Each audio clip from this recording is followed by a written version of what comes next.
So the final muscle that we're going to be considering in the Hydrotherm How-To series also happens to be the largest muscle in the body. Situated in the gluteal area or the buttock area, Gluteus Maximus, so its name gives you the description of it being in the gluteal area and the largest muscle in the body, is quite complex in terms of its origins and its actions. So let's get right into those origins. So firstly, the posterior surface of the sacrum. Obviously there are two glutes, so they attach either side. It also attaches to the coccyx. It attaches to the thoracolumbar fascia and also to the ischial tuberosity, or the sacrotuberous ligament more specifically, which attaches the sacrum to the ischial tuberosity. It also attaches to the gluteal surface of the ilium. So the surface as the ilium comes around this way would be through here. That would be deep to the body.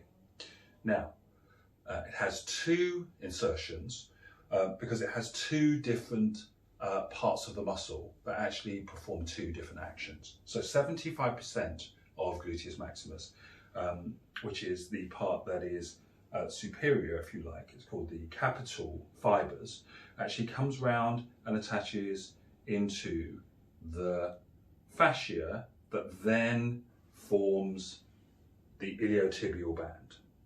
Okay. 25% of the fibers, which are the fibers more towards the tail of the spine, then attach round and go into the gluteal tuberosity of the femur. And those two insertions means that the muscle has some quite different actions. So the muscle can externally rotate the femur, so turning the toes outwards. Okay. The larger part of the gluteal can extend the hip.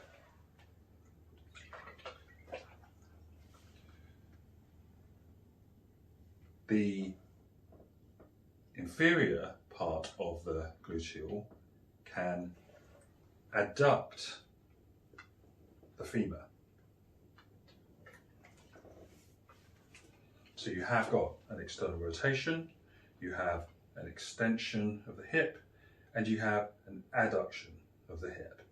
There's one more movement that, when both gluteals fire together, requires us to have the client in a different position to show, and that is if our client brings their hips forward, then when both fire together, the pelvis is tilted.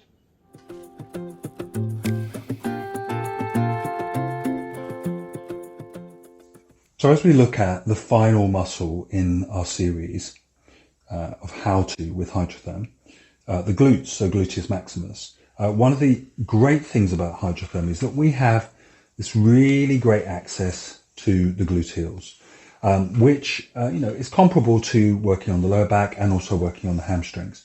What's great here, however, is that we've got the weight of the client's body pressing down into this area because it's dense muscle here, but we can still generate enough pressure to work with fingers or work with knuckles. Clients are often surprised, and when I work with sports therapists, for example, or remedial therapists, they say, well, I work with elbows in this area. How do I get enough pressure?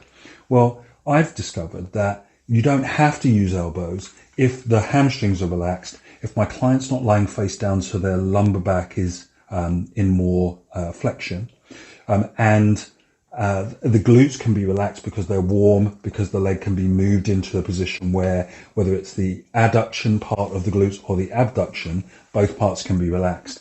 I use less pressure. My clients are not tensing against the pressure. I don't have to wait for them to relax. And so I can get much more effective results without the same kind of discomfort that most clients would be used to in trying to release structures through here. But equally, there's a very practical aspect to working on the glutes, which is in a standard massage, you have to expose the buttocks to have the client be able to have this area worked on often, especially if you're working with a medium like oil. And the experience of a client lying face down and being exposed is quite embarrassing. It's quite challenging for a number of people. And so sometimes they don't have this area worked on, and problems like lower back issues, sciatic issues can be exacerbated by trying to release tension either side of the glutes, but trying to avoid embarrassing the client. Here, regardless of what my client's wearing, I can keep them modestly covered the whole time, but I can feel all the structures I need to feel, like, without going into areas of privacy for the client. I can work around the iliac crest. I can work down into the greater trochanter. I can feel all of the structures that I would need to get to pinpoint problem areas. And if I hit an area and there's tension, I can feel my client respond. If there's too much pressure, my client can, if you just demonstrate moving away from my hand, then my client can actually adjust, and I can feel that. If I was working down into a massage table, my client literally has nowhere to go apart from to try and go sideways on the massage table.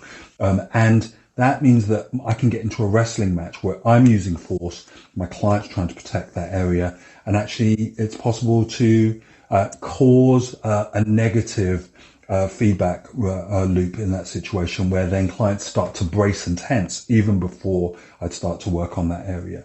So this way round, I can work as lightly or as deeply as I want. I can come back to this area without worrying about having to uncover it and cover it again. The warmth can work with me if I'm working at my client's feet or at their shoulder. And from a mental point of view, my client's not lying there worrying about being exposed. Because they're face up, they can open their eyes at any point and make sure that they're comfortable with what's happening during the treatment. So I find for an area where there can be some embarrassment for clients, Hydrotherm really offers some advantages in working there.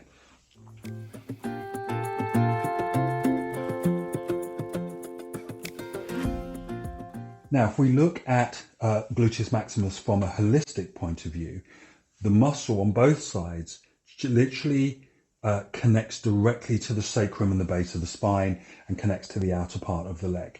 So generally speaking, the sacrum and the base of the spine relates to completion, where we're trying to get to at the end of any journey. A journey might be a day, it might be a project, it might be a massage from start to finish. We're often relating to journeys as being linear, but actually most journeys that we experience in life are cyclical. So after the day ends, another one immediately begins. After we hit a target, there's another one put in front of us. So if you look at it from a cyclical point of view, the area where the glutes actually connect to the sacrum will be most related to what is your experience of goals. Like, how powerful are you at setting goals? How powerful are you at reaching them and giving yourself that push, that impetus to either start something, like, we talk about getting up off your backside, or giving yourself a kick in the butt to move yourself forward. And that drive is different to momentum. For a lot of people, once they're up and doing something, they're fine. Like, if it's raining outside, you've got to go for a run. You kind of feel like you can't be bothered. The moment you feel that adrenaline, that energy from starting your exercise, actually for a lot of people, it's much easier to keep going once they've started. And that energy is held in the glutes.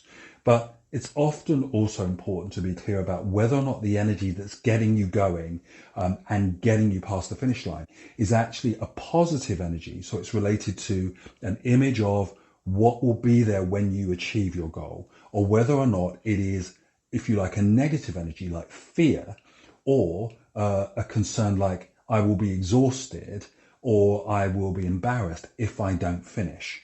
If we're using negative emotional energy in the buttocks to actually try and move us somewhere, there are often implications to how fulfilled we feel. So we don't actually get any fulfillment from hitting a target. We don't celebrate. And then equally, we don't have a springboard into the next thing. It's literally like in a race, getting to the finish line and just collapsing in a heap. And even like having the experience of not having enough energy to complete something. Okay. The back of this part of the body is all about, is it within us to have the energy to start, to have the energy to finish things powerfully, and to create powerful goals that actually pull us towards them, rather than feeling like we're always in this flagging, like becoming more weary, and something has to come and push us from behind to get us to the finish line. Okay. However, to release this area when you're massaging, what's the easiest way is to actually get people to realize that right now their goals can be put to one side. Right now they don't have to drive any projects or themselves forward. Okay, that progress is happening, time is flowing, they don't have to make anything valuable out of their time, they can just enjoy the time from a space of being passive. Okay, and what often my clients respond is, because there's so much energy in this area, both held in reserve for when we need it, and also active because we're always on the go doing something until we're asleep, then often clients start to feel energy moving through their body, like a tingling or a warmth moving through their body. The moment they start to switch off the area of the glutes in terms of dynamic drive or progression or completing things, they start to feel that energy being kind of almost reassigned to different parts of the body, so that other parts of the body can be recharged. It's almost like a battery, this part of the body, from a holistic point of view. There are implications, like which I talk about in other parts of my work, about using that energy to motivate things around you, so actually you don't have to be the only thing that's driving things forward. Okay, but we're coming to the end of the series now, so it's quite fitting that we talk about the part of the body that relates to completion. But there will be new things coming from these videos. Thank you for giving me your attention up until now, and if you've got any questions, if you are feeling motivated to start something new, then please contact us.